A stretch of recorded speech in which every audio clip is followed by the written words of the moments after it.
Chapter 10. "Hold back the night! Hold back the night!" Ellen said over and over as they rode along. She watched the trees stand black against the dull red sunset.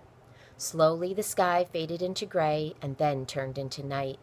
She thought anxiously of Mr. Shannon's courier and wondered how long he would wait. Was he watching the few stars that came out in the wintry sky? It must be a long, long ride from Elizabeth to Pennsylvania.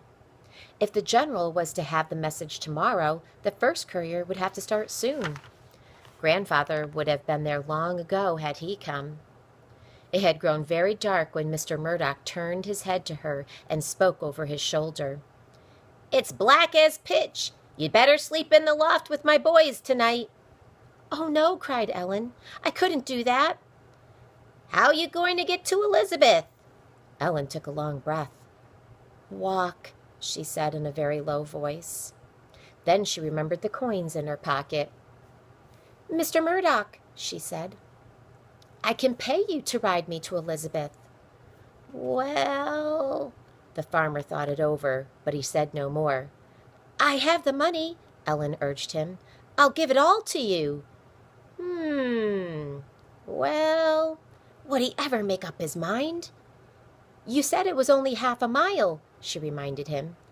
"We'll see what Ma says first. I have to feed my 2 cows in the woods, and they'll be bellowing to be milked.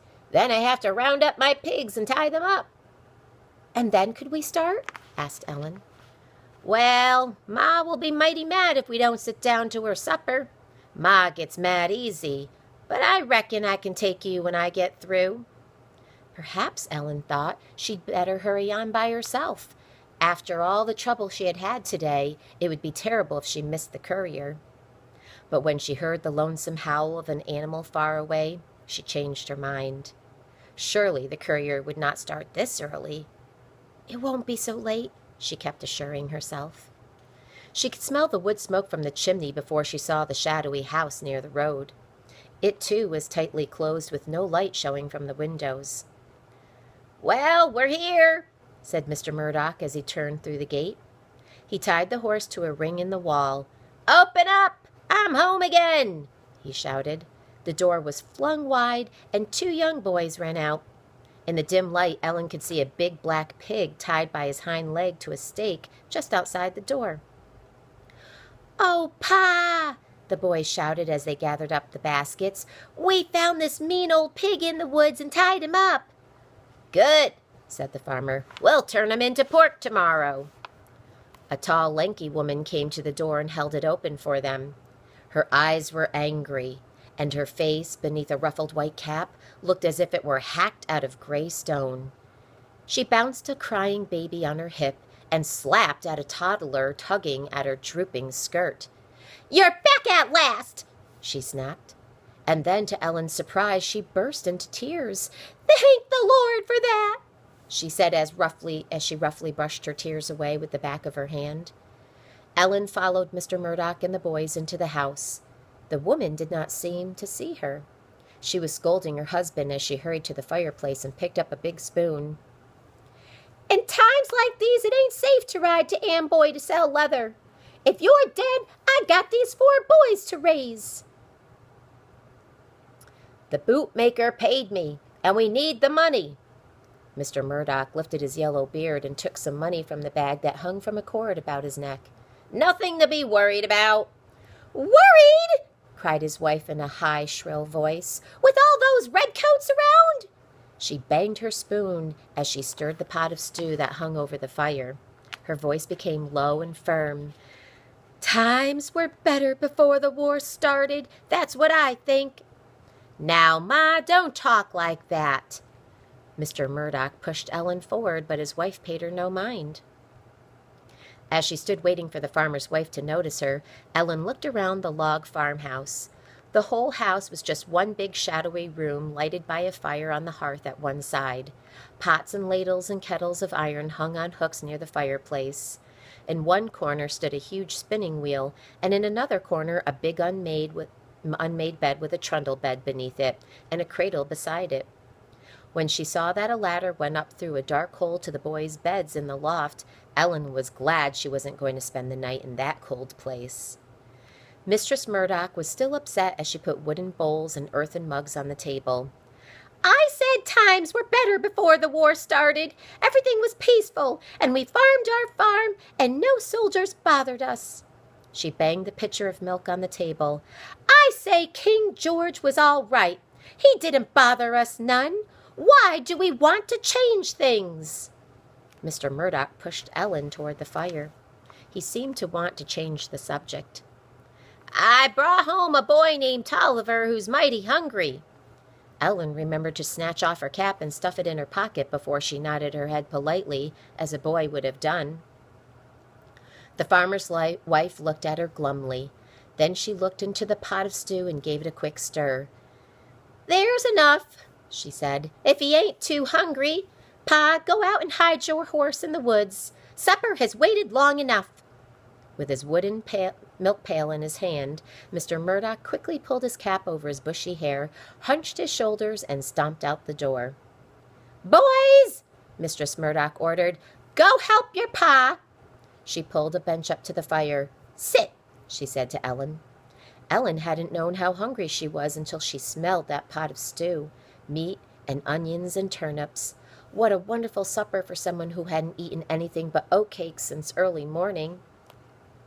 She stuffed her mittens in one of her pockets and carefully untied the blue bundle. This bread can dry out here by the fire while I eat supper. It's my grandfather's loaf of bread, she explained to Mistress Murdoch. It fell in the water. The woman looked at it. It's right soggy, she said. Not good for much. She picked up the wet kerchief and spread it out to dry on a pile of firewood. Your feet are soggy, too, she said, as she bent down to look at Ellen's shoes. And your breeches. Faith, you're wet to the skin, she cried, wiping her hands on her apron. Take off those breeches, Toliver, she ordered. We'll hang them by the fire, too. Take off her breeches? And risk that woman finding out she was a girl? Ellen was alarmed. How could she explain why she was dressed as a boy? Only spies and criminals went around pretending to be someone else. Oh, no, she cried in dismay. I'm going to Elizabethtown tonight. Elizabeth? The woman stared at her. Tonight? In the dark? And in this kind of weather? You'd freeze to death. But I must go. Mr. Murdoch said he'd ride me there. Ride you to Elizabeth? On a night like this? The farmer's wife clapped her hands to her head. What now? That man must have lost his wits. She gripped Ellen's shoulder roughly in her strong hand. Take off those breeches, boy. You're chilled to the bone. What ails you? Are you bashful? Ellen drew back. Someone is waiting for me, she began. Suddenly, the woman picked her up, tossed her on the bed, and started to peel off the wet breeches. Ellen kicked her legs and tried to squirm away. At that, the woman's face went white with anger.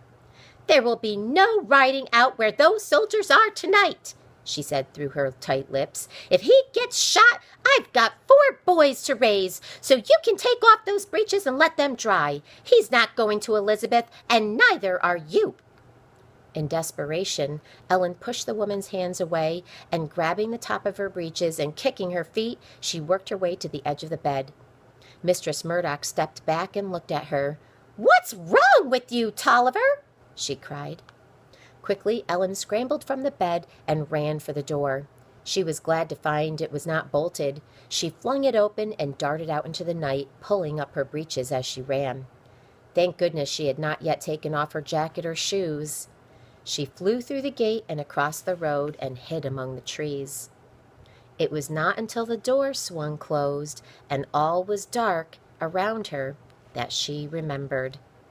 The loaf of bread. She had left it on the hearth. A wild fright came over her as she stood shivering in the dark, cold night. What could she do now? She couldn't tell Mr. Murdoch. He was suspicious about the bread anyway, and she couldn't go back to the door.